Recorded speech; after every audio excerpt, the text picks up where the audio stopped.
অগ্নিগর্ভ তুষের উপর বারুদের স্তূপ। ভারতের লাগাতার আগ্রাসনে ধৈর্যের বাঁধ ভাঙল পাকিস্তানের। বুধবার দেশটির প্রধানমন্ত্রী শাহবাজ শরীফের সভাপতিত্বে জাতীয় নিরাপত্তা কমিটির জরুরি বৈঠকে সেনাবাহিনীকে পূর্ণ ক্ষমতা দেওয়া হয়েছে। পাক সেনারা এখন ভারতের যে কোনো প্রকার দুঃসাহসিকতার সমুচিত জবাব দিতে পারবে। পাঞ্জাব এবং আজাদ কাশ্মীর জুড়ে ভারতের ক্ষেপণাস্ত্র, বিমান এবং ড্রোন হামলার তীব্র নিন্দা জানিয়েছে এনএসসি। একে যুদ্ধের ঘৃণ্য কাজ এবং পাকিস্তানের সার্বভৌমত্বের প্রকাশ্য লঙ্ঘন বলে আখ্যা দেওয়া হয়েছে।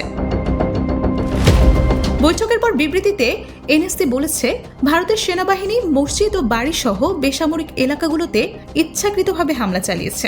নিরীহ নারী, পুরুষ ও শিশুদের রক্তে রঞ্জিত হয়েছে মাটি, যা আন্তর্জাতিক আইনের সুস্পষ্ট লঙ্ঘন। আঞ্চলিক উত্তেজনায় এই অবস্থার জন্য সরাসরি ভারতকে দায়ী করেছে পাকিস্তান। কঠোর ভাষায় পাকিস্তানের নিরাপত্তা কমিটি হুঁশিয়ারি উচ্চারণ করে বলেছে, পাকিস্তান জাতিসংঘের সনদের 51 অনুচ্ছেদের অধীনে আত্মরক্ষার অধিকার রাখে। সে অধিকার প্রয়োগে সশস্ত্র বাহিনীকে প্রয়োজনীয় পদক্ষেপ নেওয়ার পূর্ণ ক্ষমতা দেওয়া হয়েছে। কমিটির পক্ষ থেকে পাকিস্তানি ভূখণ্ডের সুরক্ষায় 5টি ভারতীয় যুদ্ধ বিমান ও একটি ড্রোন ভূপাতিত করার জন্য সেনাবাহিনীর বীরত্বের ভূয়সী প্রশংসা করা হয়েছে।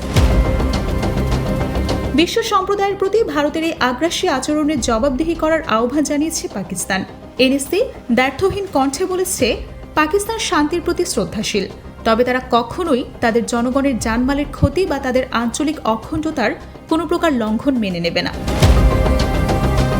সাম্প্রতিককালে ভারত ও পাকিস্তানের মধ্যে উত্তেজনা ক্রমশই বাড়ছে।